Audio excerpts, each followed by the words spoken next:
이번 특별 사면으로 국민 모두가 힘을 모아 경제 위기를 극복하는 계기가 되기를 바랍니다.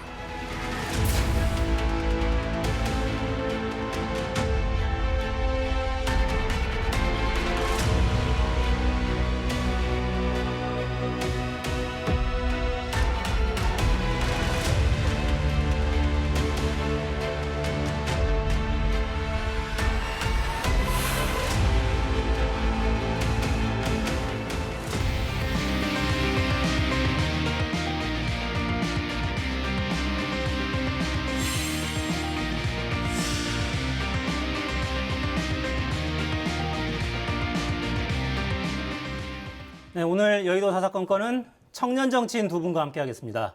자, 백지원 전 국민의힘 선대본 부대변인 그리고 박성민 전 청와대 청년비서관 이렇게 두 분 모셨습니다. 자, 어서 오십시오. 네, 안녕하세요. 금요일에 나와주셔서 감사합니다. 네. 백지원 대변인은 당선인 대변인실에서 근무를 하셨었고 네. 그 뒤로는 어떻게 지내고 계십니까? 그 뒤로는 이렇게 가끔 방송하면서 계속 정치 활동하고 네, 있습니다. 방송의 정치평론 계속 하시면서 네. 박성민 청년비서관은 문 대통령 임기 끝난 다음에 그 다음에 어떻게 지내셨어요? 저는 개인적으로 휴식 시간을 좀 2달 정도 가지고 네. 최근에는 보시다시피 이렇게 방송을 하고 있습니다. 마찬가지로 네. 방송에서 정치 관련 평론을 좀 하고 계시고. 자, 오늘 아무래도 큰 뉴스는 광복절 특사였죠? 이것부터 먼저 좀 영상 보고 짚어보겠습니다. 오늘 오전에 특사 발표가 있었습니다. 영상 보시겠습니다. 현 시점에서 우리 사회의 가장 시급하고도 중요한 현안은 국민들의 민생 경제라는 점을 깊이 고려한 것입니다. 국가 경제를 위해서 열심히 뛰겠습니다. 감사드립니다.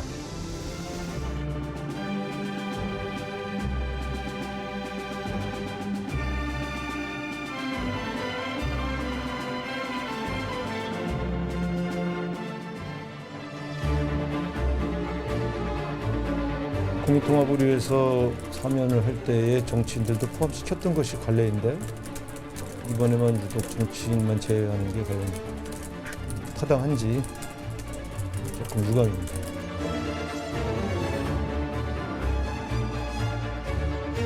하청 노동자 파업에는 손해배상과 형사처벌이 법과 원칙이라고 하더니 재벌 총수들의 벌금과 형사 책임을 사면하는 것은 민생과 경제 회복이라는 윤 대통령의 말을 과연 시민들이 용납할 수 있겠습니까? 대통령실과 법무부의 설명은 민생과 경제 회복에 중점을 둔 조치다. 이런 설명인데요. 자, 국민들이 오늘 사면 발표 보고 어떤 판단을 좀 할 거라고 보십니까? 사실 이번 정부가 저는 모험보다는 좀 안전한 길을 선택하는 경향이 좀 있는 것 같아요. 안전한 길을 선택했다. 네, 그래서 지금 정치인 사면 중에서 가장 이슈가 됐던 분이 이명박 전 대통령과 김경수 전 지사인데요. 두 분을 사면하는 게 어떻게 정무적인 판단으로 부적절하다고 생각을 해서 경제인만 이렇게 사면 진행한 것 같습니다. 네, 어떤 면에서 좀 부적절하다고 판단했을까요? 사실 의례적인 사면 같은 경우에는 정치인도 이렇게 같이 하는 경우가 많은데 그렇죠. 통합을 명분으로 통합을 들어서. 명분으로 하는 경우가 많은데 저는 글쎄요. 저조한 지지율을 좀 의식한 선택일 수도 있을 것 같기도 하고 또 당 내에서는 이명박 전 대통령에 대한 사면이 이루어지지 않은 것에 대해서 뭐 불만이나 비판의 목소리를 내는 분들도 계십니다. 네, 친이계 쪽에서는 불만 표시하더군요. 네. 자, 사면 발표 어떻게 좀 보셨어요? 그러니까 얻은 것도 없고 잃은 것도 없는 사면을 발표했다고 생각을 하는데 저는 이렇게 결정하게 된 배경에는 결국에 낮은 지지율이 굉장히 큰 부담으로 작용했을 것이라 봅니다. 사실 지지율이 어느 정도 받쳐주는 상황, 특히 지지층이 조금 견고하게 버텨주는 상황에서는 대통령이 본인의 권한이기도 하기 때문에 이것을 좀 정치적으로 활용할 수 있거든요. 그런데 이번에는 사실 본인이 대통령 선거에서 공약했었던 MB 사면, 이명박 대통령의 사면도 하지 못한 것이죠. 사실 이것은 원래 지지층으로부터는 굉장히 옹호를 받을 수 있는 부분이었는데 이것조차 선택을 하지 못했다는 것은 본인의 국정 지지도가 사실은 지지층에서조차 무너져가고 있는 상황이기 때문에 윤석열 정부 입장에서는 굉장히 최대한 소극적인 선택을 할 수밖에 없었을 것으로 보입니다. 네, 홍준표 대구시장은 SNS에 이런 글을 올렸어요. 그 사면이 사실 사법부에서 내린 결론을 이제 국가 원수가 정치적인 결단을 통해서 이제 뒤집는 거잖아요. 네. 정치의 잣대로 하는 국정 이벤트 행사인데 검찰의 잣대로 했다라고 평가하면서 아무런 감흥도 없고 밋밋한 실무형 사면에 불과했다 이렇게 평가했어요. 반전의 기회였는데 안타깝다. 이거는 사실 그렇잖아요. 이게 큰 표 차이가 나지 않는 결과로 당선된 대통령이고 그래서 뭔가 통합에 대한 요구들이 굉장히 높았는데 뭔가 그런 그 어떤 계기로 만들 수 있지도 않았느냐 이런 이야기인 것 같아요. 홍준표 시장 이야기는. 그런 면에서는 좀 아쉬움이 있는 거죠. 네, 저도 홍준표 시장께서 아쉬움 표하신 부분에 대해서 공감을 하고요. 다만 지금 또 저조한 지지율 때문에 이제 대통령실 입장에서는 정치인에 대한 사면이 통합보다는 어떻게 보면 리스크를 짊어져야 하는 느낌이 좀 있거든요. 오히려 리스크가 될 수 있다. 네, 그래서 조금 안전한 길을 선택한 느낌입니다. 네, 네. 말씀하신 것처럼 좀 밋밋한 실무형 선택이 아니었나 싶습니다. 그러니까요. 광복절 특사는 굉장히 중요한 통치 행위라서 많은 사람들이 기대를 갖기도 하고 기다리기도 하는데 결국은 큰 감흥이 없는 상황이 돼버렸어요. 자, 오늘 나온 대통령 직무수행 평가 그래픽을 좀 보고 이어갈까요? 오늘 매주 금요일은 갤럽에서 조사 결과를 내놓습니다. 세부 내용은 중앙선거여론조사심의위원회 홈페이지에서 자세한 내용은 확인하실 수 있어요. 보시면 긍정평가가 계속 추락하다가 일단 멈췄습니다. 24에서 25로 약간 반등했죠. 1%포인트. 부정평가는 계속 올라가다가 일단 멈췄고요. 66 그대로 멈춰 있습니다. 제가 이제 청년 정치인 두 분이 나오셨으니까 연령별 조사 결과를 제가 따로 좀 뽑아왔는데 보니까 지금 전체 연령대에서는 몇 %였습니까? 25%였죠. 긍정평가가. 네. 18세에서 29세까지 그러니까 10대와 20대에서는 긍정평가가 22%에 그쳤어요. 조금 더 낮습니다. 평균보다. 자, 일단 두 분은 왜 이런 결론이 나왔다고 보시는지 좀 여쭤볼게요.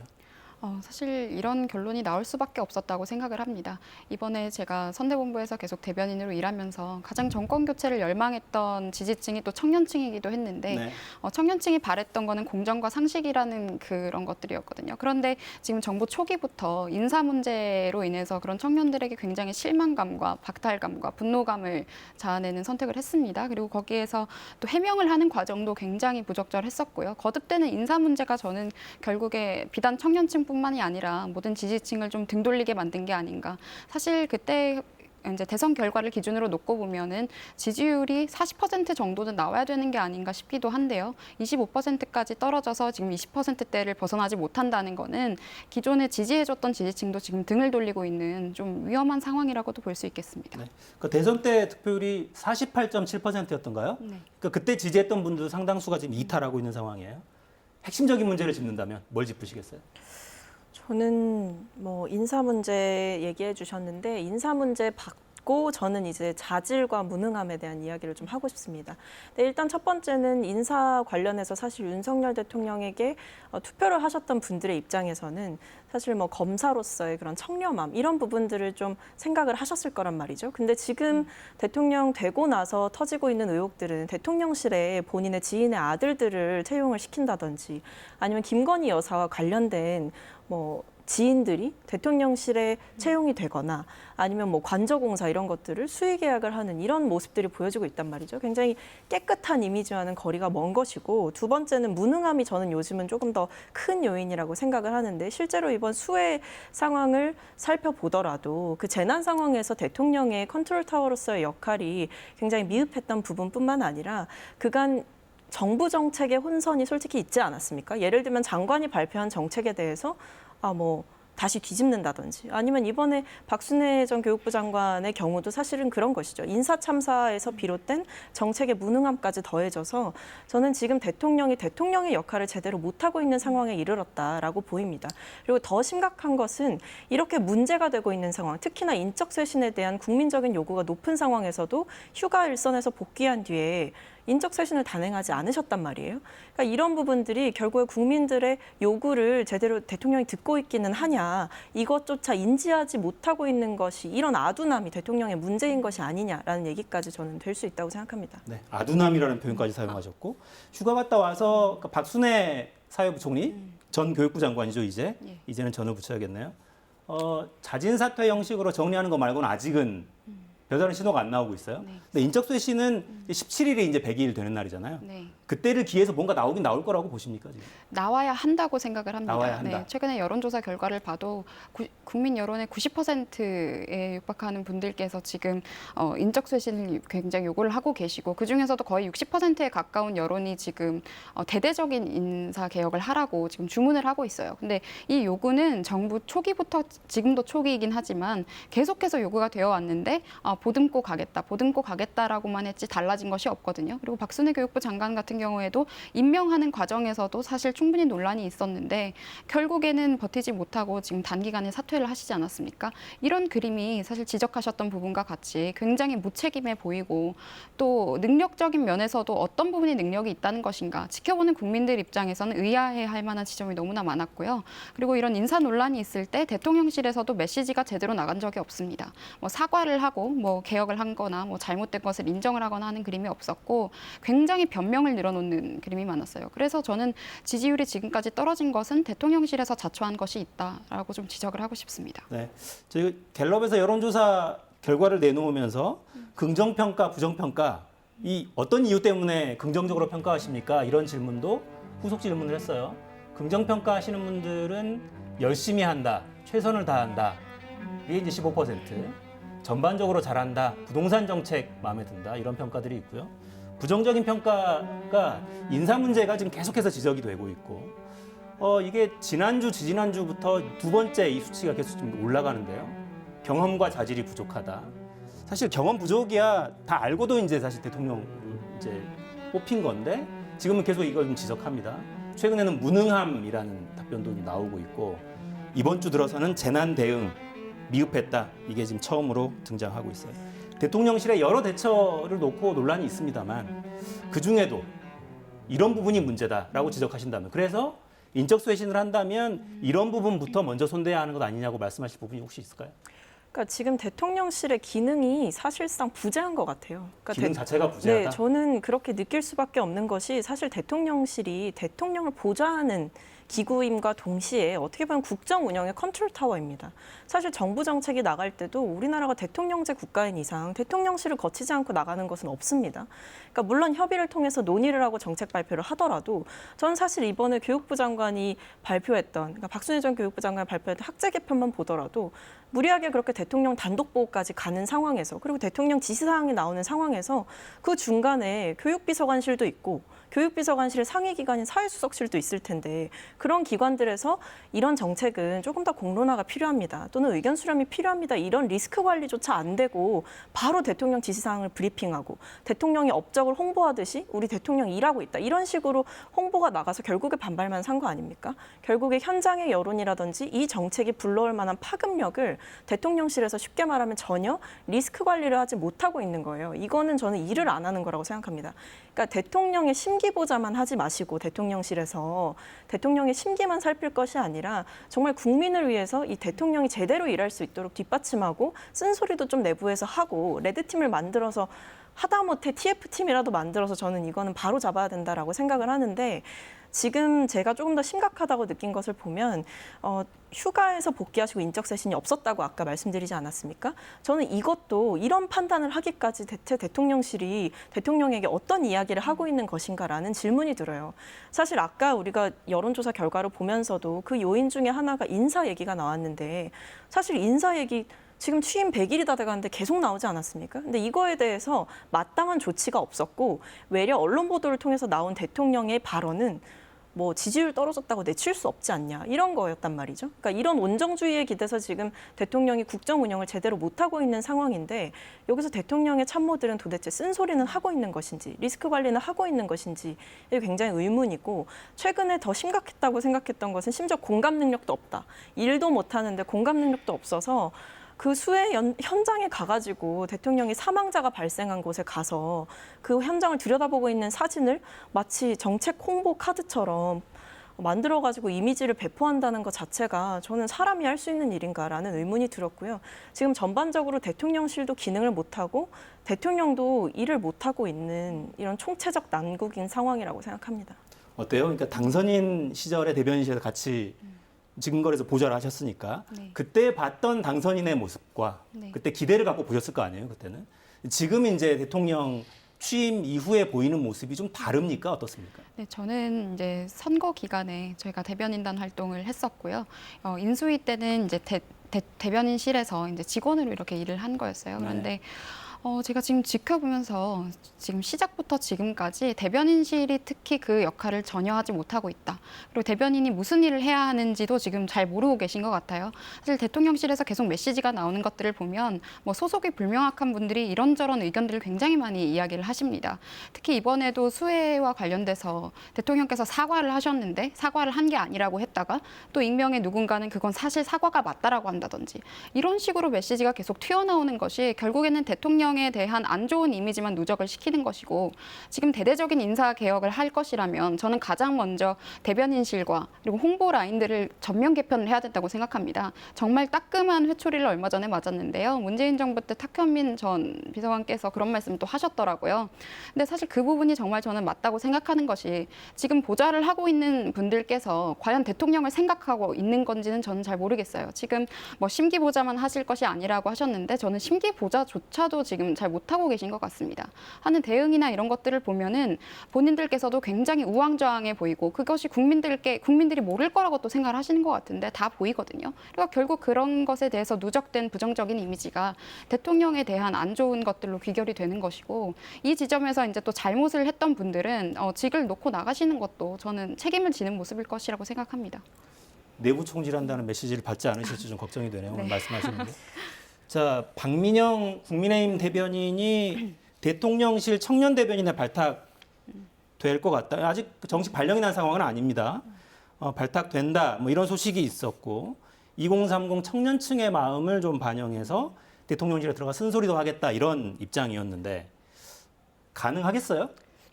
사실 대변인이라는 자리가요, 쓴소리를 하는 자리는 아닙니다. 그러니까요. 그렇죠. 거기서는 자기 자신을 내려놓아야 되거든요. 이고가 강한 사람은 사실 굉장히 견디기가 힘들 거예요. 그리고 대통령실에서 인사 쇄신을 하지는 않으시고 2030인 누군가에게 할당을 해서 들여오면 여론이 좋아질 것이라고 또 생각을 하시는 것 같은데 저는 조금 잘못된 판단이 아닌가. 특히 박민영 대변인 같은 경우에는 할당제에 대해서도 굉장히 비판적인 분이었는데 네. 사실 어떻게 보면은 당 내에서 토론 대회를 통해서 어떻게 보면 실력으로 경쟁을 해서 당 대변인직을 얻었음에도 불구하고 그 직을 이렇게 쉽게 내려놓고 어떻게 보면은 청년이라는 이유로 수여되는 자리에 갔다는 것이 지금 청년 당원들을 비롯해서 굉장히 비판을 하고 있는 부분입니다. 근데 와중에 일배 논란까지 지금 있는 상황입니다. 그러니까 저는 사실 대통령실에 들어가시는 게 확정적이었다라고 생각을 했는데 또 최근에 대통령실에서 입장이 나오는 걸 보면 뭐 인사검증에 시간이 걸릴 것이다 이런 식으로 이야기하는 것이 좀 납득이 어렵거든요. 그러니까 저는 이거는 지금 대통령실이 채용에 대해서 다시 고민하고 있는 시점이 아닌가. 그래서 지금 과연 들어가실 수 있을 것인가 이게 좀 궁금한 지점이고 그리고 일배 논란 말씀해 주셨는데 거기에 대한 박민영 전 대변인의 해명이 굉장히 옹색하죠. 동생이 썼다 이런 이야기 하는데 사실 커뮤니티 계정을 동생과 공유하는 경우가 흔치도 않고 무슨 그것이 아이디를 가족과 공유했다는 취지로 설명을 하고 있어요. 일단. 그렇죠. 근데 그것이 사실 납득이 잘 되지 않습니다. 지금 뭐 저만 납득이 안 되는 것이 아니라 많은 분들께서 납득을 못 하고 계신 것 같고요.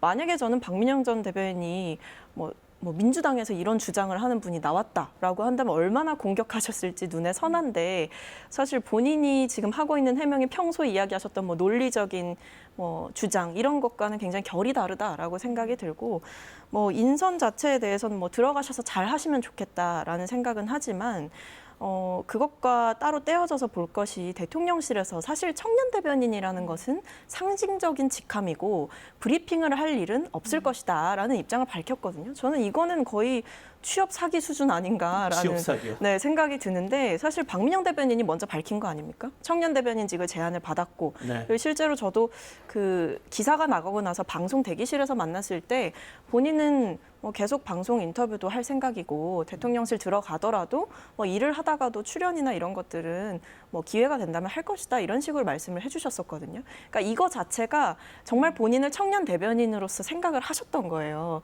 근데 지금 대통령실에서 얘기하는 것은 것은 청년층의 의견을 수렴하기 위한 창구일 뿐이고 대변인실의 직원이다라고. 대변인실의 행정요원 정도로 설명을 하더군요. 그렇죠. 사실 뭐 행정관인데 그런 것들을 보면 굉장히 제가 봤을 때 온도차가 있는 거예요. 박민영 대변인이 SNS를 통해서 밝힌 본인의 직함이나 본인의 역할에 대해 본인이 생각하고 있는 바, 뭐 쓴소리를 하겠다 이런 것들이 사실 대변인실 실무 직원으로서 그것을 대통령에게 직언하고 이런 구조가 안 될 텐데 특히 대변인실은 사실 대통령의 쓴소리하는 자리가 아니라 어떻게 보면 대통령의 국정 운영을 효과적으로 표현하기 위한 자리인데 이런 역할에 있어서 좀 동상이몽이 있다라는 생각이 들고요.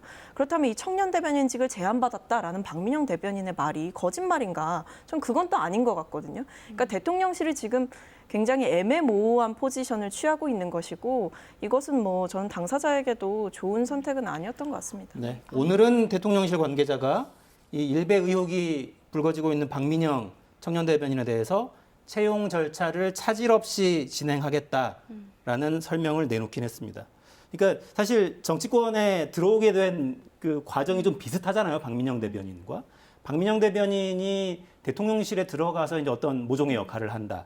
이 자체에 대해서 안 좋게 평가할 일은 아닌 것 같은데 실제로 어떤 역할을 할 수 있겠냐? 이 부분에 대해서는 좀 생각이 좀 있으신 것 같군요. 네, 저는 이제 선거 기간 동안 최재형 예비 후보 그리고 윤석열 후보의 대변인으로 계속 후보의 대변인으로 일을 했었기 때문에 이런 구조에 대해서 조금 이해를 하고 있는데요. 사실 박민영 대변인 같은 경우에는 당 대변인으로 이준석 대표 체제에서 당 대변인을 했었으니까요. 그때 당시 당 대변인들은 자신의 목소리를 내는 것이 굉장히 자유로운 분위기였습니다. 대표가 그렇게 할 수 있도록 했었고 그런데 이제 대통령실에 들어가서는 그렇게 하기가 어려울 거예요. 사실 대통령실에 들어가서는 대통령실에 맞는 자기에게 주어진 일을 해야 하는 것이지 거기서 뭐 이렇게 뭐 의견을 개진한다거나 그러려면은 사실 지금은 사라진 청년 비서관 자리가 남아 있다면 그렇게 할 수 있을 것이지만 대변인 자리에서는 그런 것을 하기 힘들 것이다. 그리고 대통령실에서도 계속 또 이거에 대한 메시지들이 또 엇갈려서 나오고 있잖아요.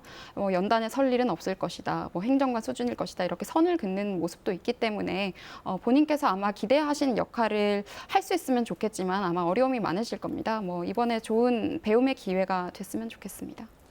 진짜 갈 수는 있는 건지 가긴 가는 건지 이것도 사실 아직은 명확하지는 않은 그런 상황이에요.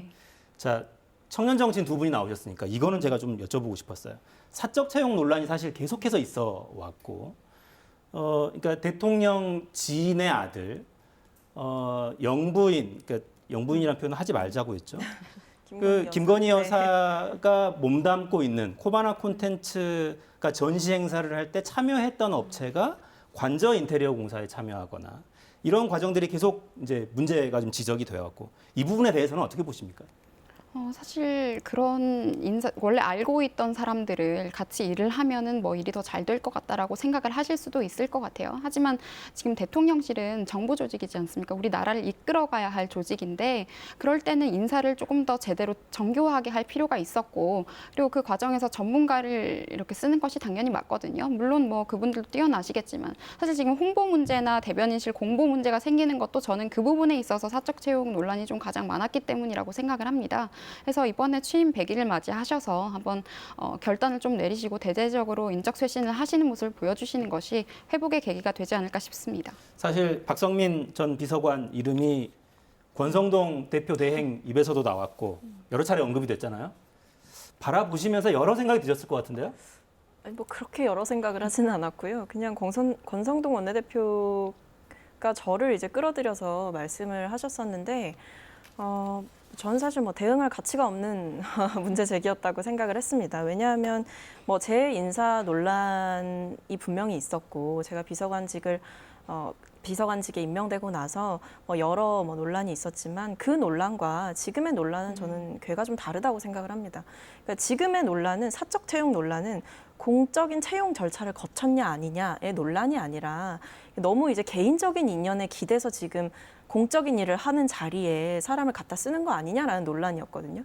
저는 그거는 뭐 제 논란과 좀 달랐다고 생각을 하고 정말 뭐 제 논란과 똑같다라고 생각을 한다면 그거는 권성동 원내대표나 대통령실에서 지금 제대로 상황 인식을 못하는 것이죠. 근데 지금 결국에 문제가 되고 있는 것은 뭐 언급해 주신 대로 지인의 아들이라든지 아니면 뭐 40년 지기, 20년 지기의 뭐 자녀 또는 뭐 원내대표의 지역구의 선관위원의 아들 뭐 이런 것들이 지금 문제인 거 아니겠습니까? 그래서 저는 지금 인적 쇄신에 대한 얘기가 나오는 것이 단순히 뭐 문제가 되니까 사람을 바꿔라 이런 수준을 넘어서 어떻게 보면 권력이 좀 적절하지 못하게 쓰이고 있는 것이 아니냐, 그러니까 권력이 사유화되고 있는 거 아니냐 이런 논란까지 이어지고 있는 거거든요. 실제로 이것이 단순히 인사에만 그치는 것이 아니라 뭐 국민의 세금으로 시행되는 공사의 수의 계약을 지인들이 하고 이런 것들 자체도 권력을 사유화하고 있다는 비판을 받기에 마땅한 것이죠. 그래서 저는 지금 이런 논란을 불편하다고 해서 피해갈 것이 아니라 좀 정면 돌파를 해야 될 때가 아닌가라고 생각합니다.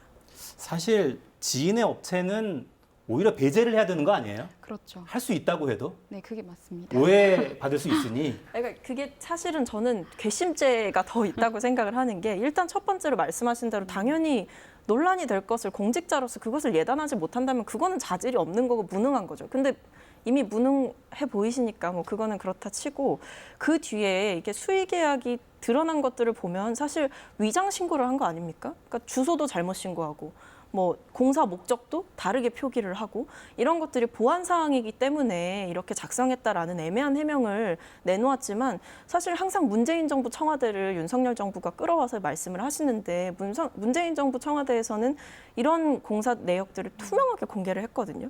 그러니까 그런 것들은 왜 말씀을 안 하시고 항상 이렇게 좀 다른 방식으로 논란을 해명해서 일을 더 키우시는지, 그리고 그런 제가 말씀드렸듯이 괘씸할 만큼 굉장히 수법이 나름 치밀하단 말이에요. 허술하기도 하지만 굉장히 위장해가지고 그런 것들을 국민들이 모르실 거라고 생각한 것들이 저는 좀 궁색하다라고 생각을 합니다. 대통령실에서는 실무자의 단순 실수라고 설명을 하긴 했었습니다. 그게 사실 그것도 제가 계속 지적하고 있는 메시지의 문제죠. 단순 실수라는 것을 해명이라고 내놓았다면 그분은 굉장히 무능한 분이라서 당장 일 그만두셔야 될 분이라고 저는 생각합니다. 그리고 심지어 실수라고 할지라도 국민들이 받아들이기에 더 적절한 메시지를 내는 것이 옳았다고 생각하고요. 그리고 한 번 더 청년들의 입장을 대변해서 말씀을 드리자면 소위 어르신들 말씀 잘 듣는 그런 청년 2030이라고 꽂는 것보다 청년들이 원하는 메시지에 귀 기울이는 청년들은 더 지지하고 싶어 한다는 것을 한번 말씀을 드리고 싶고요. 뭐 MZ세대 목소리 듣겠다고 청년 대변인을 앉힌다고 해서 청년 지지율이 올라가는 것이 아니라 당장 있는 불공정한 인사 문제부터 대대적으로 혁신을 하시고 바꾸셔야 이 문제가 해결될 것이라고 한번 더 짚어드리고 싶습니다. 그렇죠. 사실 정치가 꼭 청년이어서가 아니라 네. 국민들의 삶에 진짜 어떤 문제가 있는지를 들여다보고 거기에 온기를 불어넣을 수 있어야 네. 지지를 받는 거죠. 그리고 저는 뭐 인간성만 있다면 민심을 읽는 것은 본능적으로 누구나 할 수 있는 일인 것 같습니다. 인간성만 있다면. 네. 저는 그냥 상식적이지 않은 것에 대해서, 그러니까 비상식적인 것에 대해서 이것을 비상식이다라고 느끼는 감각이 사라진 것 같아서 그게 더 걱정입니다. 그거는 본능이어야 한다고 저도 생각합니다. 본능이어야 하는데 네. 왜 그걸 느끼지 못하느냐. 예를 들어 그 참사 현장 그 사진을 어떻게 쓸 수 있느냐. 홍보 목적으로. 그렇죠. 비슷한 말씀이신 것 같아요. 네. 주제를 좀 바꾸겠습니다. 각 당 상황으로 좀 넘어가 볼까요? 자, 국민의힘 바로 세우기 당원 모임입니다. 이 신인규 전 부대변인 오늘 법원에 탄원서 내면서 기자회견했습니다. 발언 잠시 들어보겠습니다. 이번에 비대위 전환으로 이루어진 것이 사실상 전당대회에서 선출한 당 대표에 대해서 근거 없는 해임의 결과를 가져왔기 때문에 이것은 당원들이 직접 선출한 당 대표에 대한 당원 주권을 침해한 것이다 이렇게 판단해서 관련된 내용들을 저희가 넣었고요. 또 그것을 추진하는 과정에서도 절차 민주주의를 지켜야 하는데 적법 절차에 따르지 않고 위법한 꼼수 사퇴를 통해서 꼼수 비대위가 출범했다. 그래서 절차 위반의 내용도 저희가 다 적시를 해서 제출하였습니다. 꼼수 사퇴로 꼼수 비대위가 출범했다라고 이야기하고 있어요. 당내에 이제 청년들 많잖아요. 특히 대선 기간 전후에서 대거 입당한 분들도 많고 이런 분들의 여론은 어떻게 좀 읽고 계세요?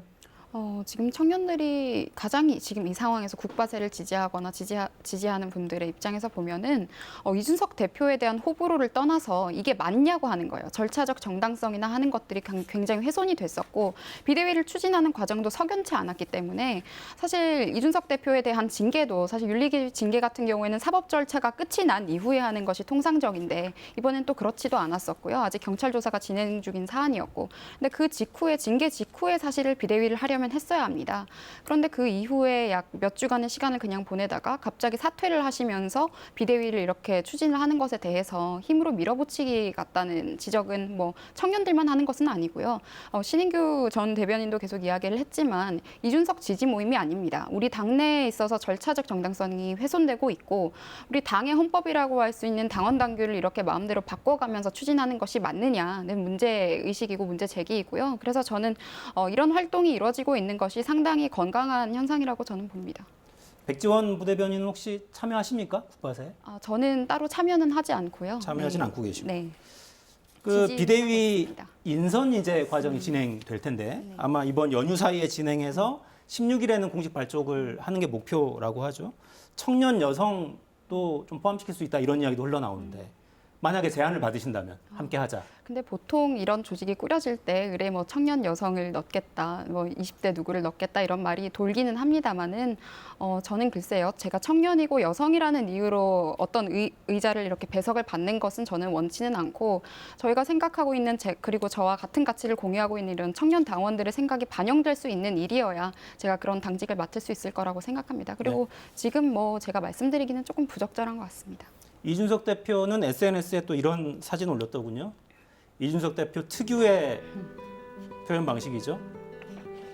반쯤 무너진 건물에 우리 식당 정상 영업합니다라고 써 있고 무너지는 건 이주다 이런 표현을 남겼습니다. 자, 13일 기자회견 예고하고 있어요. 이준석 대표. 어떻게 나올까요?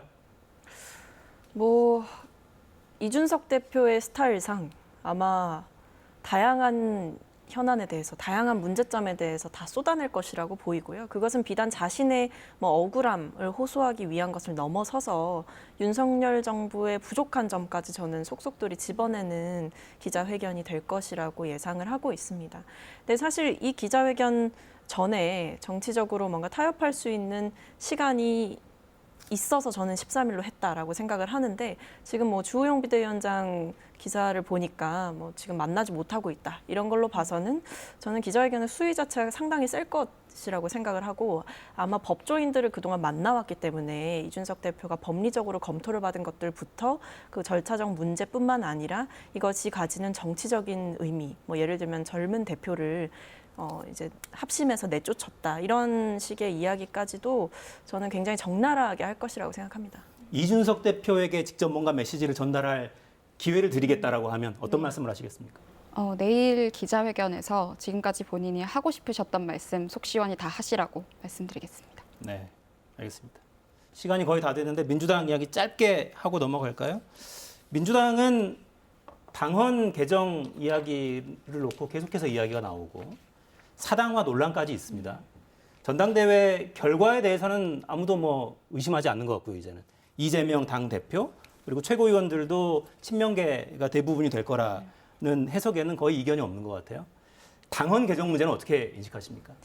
그러니까 저는 부적절하다고 생각합니다. 그러니까 지금 왜 당원 당규 개정에 대해서 논의를 해야 하는 것인지 상당히 의문스럽고 사실 전당대회라는 것이 단순히 권력을 뭐 차기 권력을 누가 갖느냐 저는 이런 문제는 아니라고 생각하거든요. 물론 권력이 따라오는 것도 맞죠. 당대표라는 자리가 굉장히 권력 있는 자리가 맞지만 사실 지금 민주당은 저는 앞으로 민주당이 어떤 정치를 할 것인가에 대한 시즌2를 발표하는 자리라고 생각을 합니다. 근데 지금 사실 논란이 되고 있는 것들을 보면 당원 개정 이야기가 나오고 있는데 이것이 뭐 특정인을 위한 당원 개정이다라는 비판이 있는데도 불구하고 이것을 긍정적으로 검토하고 있다라는 당 내부의 분위기가 솔직히 저는 좀 당혹스럽고 이해가 되지 않습니다. 그래서 설령 그 당원의 내용상의 문제라든지 뭐 좀 보완해야 될 부분이 있다면 그것은 전당대회를 다 치르고 나서 하면 될 일이지 이것을 무리하게 전당대회 전에 특정인을 위해서 지금 당이 나선다라는 비판을 감수할 만큼 그리고 사당화라는 비판 자체도 상당히 부끄러운 비판 아닙니까? 네. 이런 것까지 감수하고 저는 해야 할 일이라고 생각되지 않습니다. 네,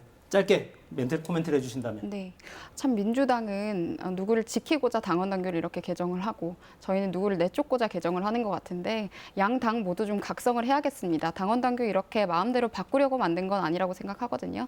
좀 각성을 하고 우리 정치가 잘 되려면은 양 날개가 잘 갖춰줘야 되지 않겠습니까? 지금은 날개가 제대로 작동을 하고 있지 않은 것 같아요. 그래서 우리가 앞으로 좀 달라진 모습을 보였으면 좋겠고 네. 양당의 청년들 목소리 좀 귀 좀 기울여 주셨으면 좋겠습니다. 네, 잘하기 경쟁을 양당이 좀 했으면 좋겠는데 왜 이러는지는 잘 모르겠어요. 네. 마무리하죠. 박성민 전 청년비서관, 백지원 전 부대변인 이렇게 두 분과 함께했습니다. 고맙습니다.